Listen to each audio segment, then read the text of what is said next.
Good morning, I'm Taylor Wilson, and today is Monday, July 21st, 2025. This is USA Today's The Excerpt. Today, what nuclear experts are saying about present-day threats, plus support for Trump immigration policies drops in a new poll. And we hear how one state in the South is approaching immigration detention facilities. Top nuclear experts gathered last week to offer world leaders a playbook for reducing the risk of nuclear war. I discussed with USA Today White House reporter Davis Winke. Thanks for joining me, Davis. Good to be back, Taylor.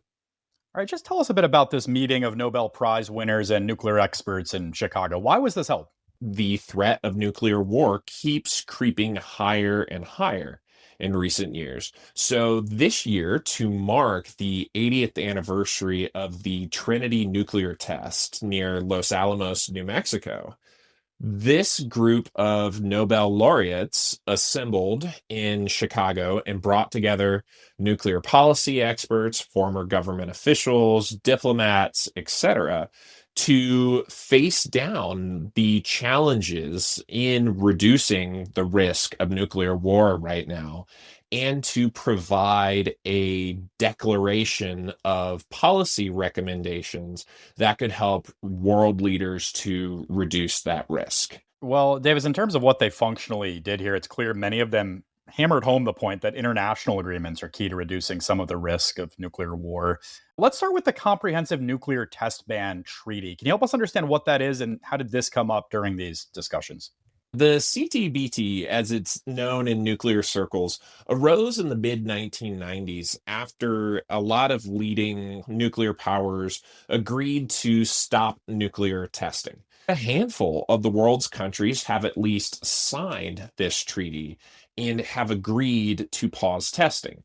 However, it has not gone into binding effect because 9 countries that are specified in the treaty as needing to ratify it or have their legislatures or governing bodies formally approve it, the United States is one of those countries, as is Russia, as is China, as is North Korea. The CTBT has always existed at the limit of its current potential. It has a organization headquartered in Vienna that does incredibly sophisticated technological monitoring of like seismic activity around the world, satellite imagery, etc., that allows them to tell us in near real time whether something that has occurred is a nuclear test or not. That's incredibly valuable for international stability, but it's limited because of the fact that the treaty is not in force.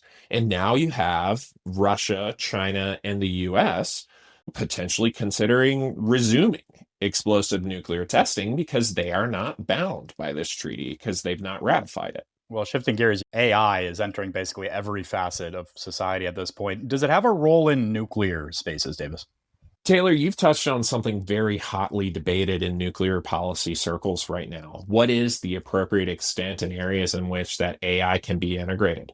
Everybody pretty much agrees that AI should not Skynet style decide when and where the missiles are being launched. You cannot give control of the missiles over to AI. Former President Joe Biden and Chinese President Xi Jinping actually agreed to that publicly last year. So there's common ground among the nuclear powers on some of the limits of AI. But there's questions still swirling around what's the proper role of AI in things like early warning systems. It's a good thing, Taylor, that we've never had a global thermonuclear war. What that means, however, is that there is not global thermonuclear war data on which to train AI models for something like early warning or targeting solution or any of these other potential applications across nuclear command, control, and communications enterprise. One of the major things that came out of this conference, though, is the Vatican's representative there was really outspoken about wanting there to be an independent faith leader component of assessing the morality of AI integration, which largely does align with some of the other initiatives regarding AI that we have seen coming out of the Vatican recently. I, for one, am really interested to see how these further policy recommendations and such develop in the months and years ahead. USA Today White House reporter Davis Wanke. Thank you, Davis. Thanks for having me. Support for President Donald Trump's immigration policies fell in a new poll, with stark differences between Republicans and Democrats on deportations and the use of detention facilities. The poll out yesterday from CBS YouGov found that immigration is the top issue that swayed respondents' opinion on the president. 61% said immigration and deportation policies mattered a lot, followed by inflation and the economy.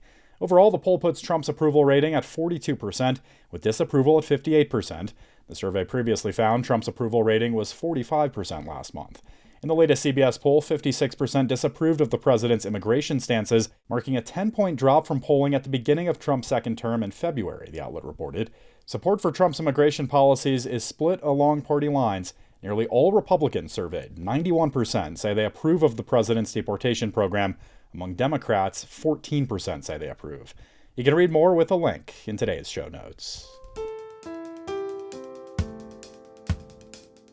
One state in the South, long known for its prison economy, now houses more ICE detention facilities than any other non-border state. I spoke with USA Today national immigration and border reporter Lauren Viagran to learn more. Thanks for joining me, Lauren. Thanks for having me, Taylor. How involved is Louisiana with detaining migrants? How many detention facilities do they have? I think a lot of Americans don't realize that Louisiana is actually one of the biggest ICE detention center hosts in the country. So, Texas is the largest and has the most ICE detention centers, but Louisiana is number two with 9 total dedicated ICE detention facilities. How and why has the state become such a deportation hub? When did this begin? Back in 2017, the state was going through a criminal justice reform. The result of that bipartisan reform was that many of Louisiana's prisons, the state is known as one of the world's largest incarcerators per capita, were emptied of many prisoners who were in jail for low level offenses. And that's around when some communities turned to the federal government. ICE at the time was looking for ways to expand immigration detention, and they came to Louisiana, saw that there were empty beds, and they had people to fill them with. So you started to see a pretty dramatic expansion of ICE detention around 2019 in Louisiana. Several organizations have studied this phenomenon, the ACLU of Louisiana, Tulane University, researchers, and we had the opportunity to travel to Louisiana last month. Yeah, I want to hear about that trip, Lauren. What did you see? Tell us about this experience. Photographer Omar Ornelas and I traveled around the state. Many of these detention centers are located far from New Orleans, the sort of metropolitan center of the state at the southern tip. You have to drive 3, 5, 7 hours to reach some of these facilities, many of which are located in rural communities, sometimes deep in the woods. There were in July, more than 7,000 people detained in ICE detention in Louisiana. Wow. Lauren, what are some of the advantages of Louisiana for immigration officials, and what are some of the advantages for Louisiana?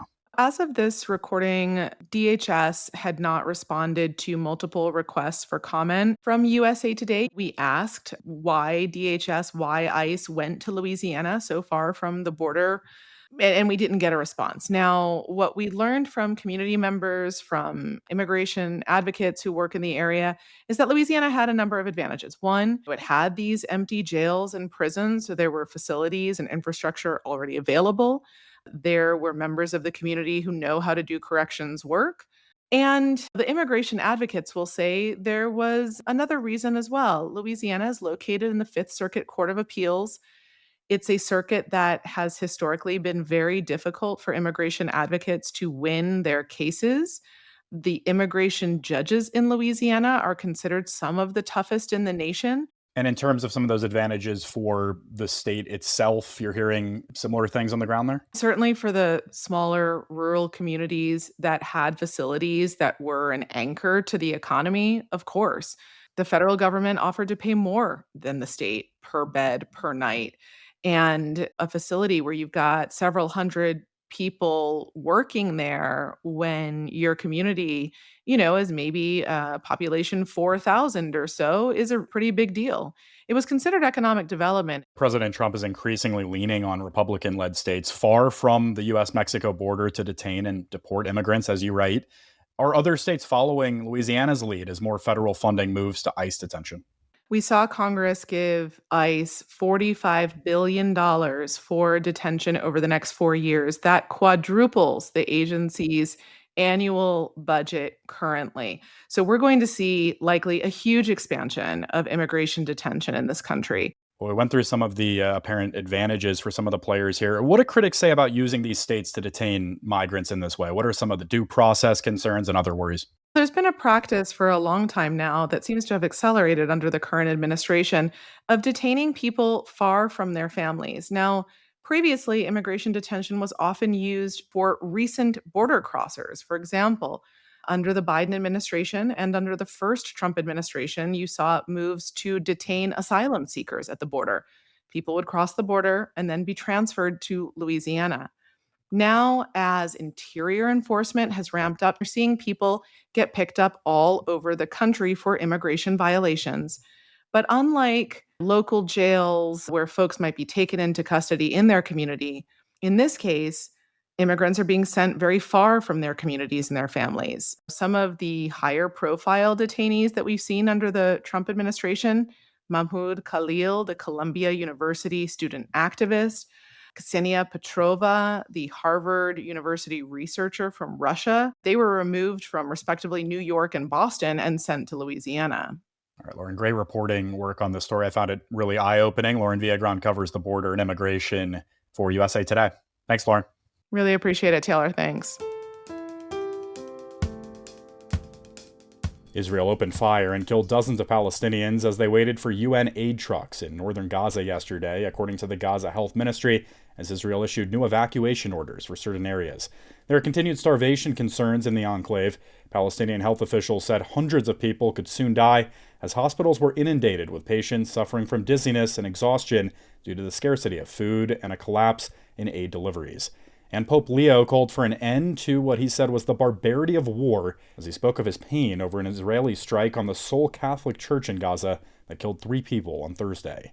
Israel and Hamas are engaged in indirect talks in the nation of Qatar aimed at reaching a 60-day truce and deal to release Israeli hostages held in Gaza, though there has been no sign of breakthrough. All eyes were on the WNBA as the best players in the league gathered in Indianapolis over the weekend for the All-Star game, and they used that opportunity to make a bold statement to the league, walking onto the court for warm-ups in black t-shirts that read, "Pay us what you owe us." One of the main items on the All-Star Week agenda was a face-to-face meeting between the players and league on collective bargaining agreement negotiations as the current contract expires at the end of the 2025 season. According to multiple players, that meeting did not go well. Still, more than 40 players turned out for the first meeting with league officials in months. WNBA Commissioner Kathy Engelbert had a different tone, saying she believed the meeting with players had been productive. Thanks for listening to The Excerpt. You can get the podcast wherever you get your audio, and if you're on a smart speaker, just ask for The Excerpt. I'm Taylor Wilson, and I'll be back tomorrow with more of The Excerpt from USA Today.